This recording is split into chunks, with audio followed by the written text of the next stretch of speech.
Uniswap matched the Coinbase volume, and then you saw like SushiSwap come in, and they did this vampire attack where they airdropped all their tokens to the Uniswap customers and like stole their liquidity. I mean, it was crazy. And you're like, wow, this really is decentralized, because you could take someone's liquidity. Normally, to take JP Morgan's liquidity would take you 20, 30, 40, 50 years because you couldn't actually steal it with tokens. The SEC would shut you down before you did it, because JP Morgan would call the henchmen at the SEC and say, nope, get those guys out of business. So it never happened. Yeah. And so I guess that comes to my next question is that we know the banks, we know the banking industry, we know Wall Street. How will they, or can they, sit by and watch, DeFi come in and potentially remove people from having a bank as their middleman with every transaction in their life? I mean, most people don't realize that their banks control their lives, their brains, every moment of their day via some financial transaction. How does that transition happen, or does it? I believe it does, not completely. I believe, let me take this in a few points here, right? Number one is, just to answer your question directly, when we were growing up, you saw these technologies come out, these amazing new technologies, and there was typically a few different versions. Then it would get narrowed down to two. You had Betamax and you had VHS. Yeah. And then suddenly just one starts to take hold, the network effect starts, and next thing you know, it's impossible to have two types of technology because everyone's on VHS, so the people don't want to make their stuff, the content for beta. And even though beta was actually a better technology and clearer pictures, VHS won out. We saw the same thing happen with Laserdisc and Blu-ray. Blu-ray won the match. We saw it happen, and many times before that, where you have like you have multiple people in the game, and then one side wins. But then we see other cases where we have two winners. And I guess the best example that I think is going to mirror what's going to happen with DeFi and crypto and the mainstream financial institutions is Apple and Android. Apple represents centralized institutions.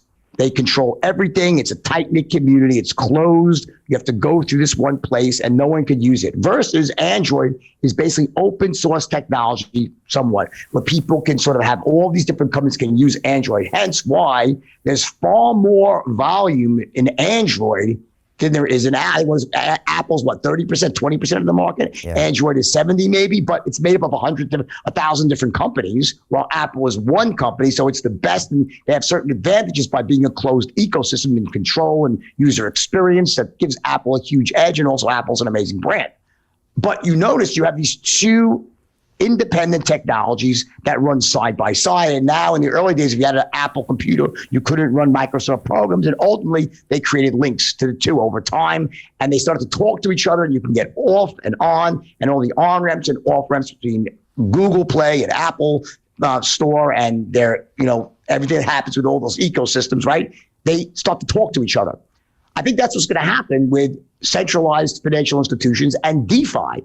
Ultimately, DeFi will be much larger than centralized institutions. But what you're going to have is on-ramps and off-ramps, like we're already seeing right now, where you go from the decentralized world into the centralized world. And I think based on how the governments ultimately shake this out with regulation, because there's all the KYC issues, there's sovereign monetary policy. So I think you can't hold back the technology of DeFi to make it smaller than central institutions. It's going to be DeFi is going to be much bigger. But I don't think you'll see the disappearance of centralized institutions in our lifetime. I think you're going to see DeFi taking off, and then centralized institutions being the gatekeepers back into the mainstream financial institutions, and they'll talk to each other until they're almost like one and the same. And you'll probably see the big institutions trying to take over the DeFi companies, and if we can't beat them, join them, and hopefully take over them. I think that's going to happen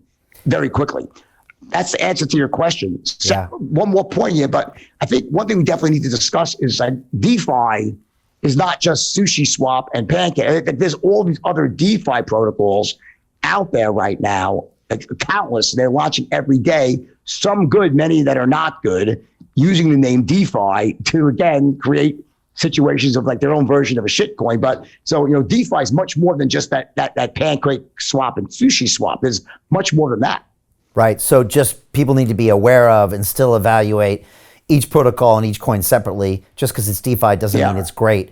Exactly. Yeah. And I agree with you. I don't think the banks will just pick up and go home. I mean, they have massive control over like all of our lives, all of our brains, the government, et cetera. So they want to be a part of this going forward, but it'll be interesting to see how it plays. You know, we talked about regulation earlier, but maybe we just get the last bit of regulation here. How do you think this ultimately is regulated? Do you think it happens by the SEC, the FDIC? Do you think it's going to be KYC everywhere to where when I plug into a Uniswap at some point there will be KYC?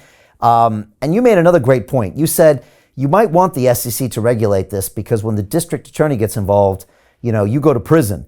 And so there also is a much better alternative. Right. You're the first one to ever make that point. But lately you see a lot of government institutions trying to get involved in the regulation. It used to be just Gary Gensler versus the world at the SEC, but now it seems everybody's involved. So I don't know, where do you think that goes? And then stablecoins is the big issue. How will they regulate that or try to create their own?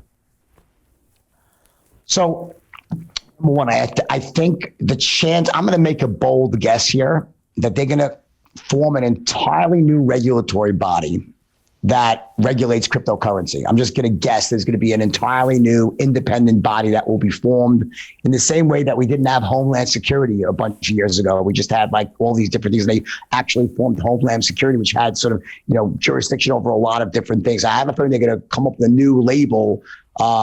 Great thing to spend money on for a central government is with a new label and build something from scratch. Why, you know, just make it part of the SEC where you can waste money building it from scratch somewhere else, right? So I think that you'll see it'll include voices from the CFTC, the SEC, maybe the NASD, and also the English counterparts. What is it? You have the FCA there. FCA now, yeah, the FCA. Right over in London. So I think you'll see some something like that happen. But I think the real, listen, there's two aspects of this. One is disclosure, like the need for adequate disclosure, which is sorely lacking right now. And that's a huge, huge problem in the crypto world. That's number one. The second thing, which is the bad part, is the last thing you want is the government or any agency or regulator calling balls and strikes, trying to say what's good and what's bad. The day they start trying to do that is the day it's over.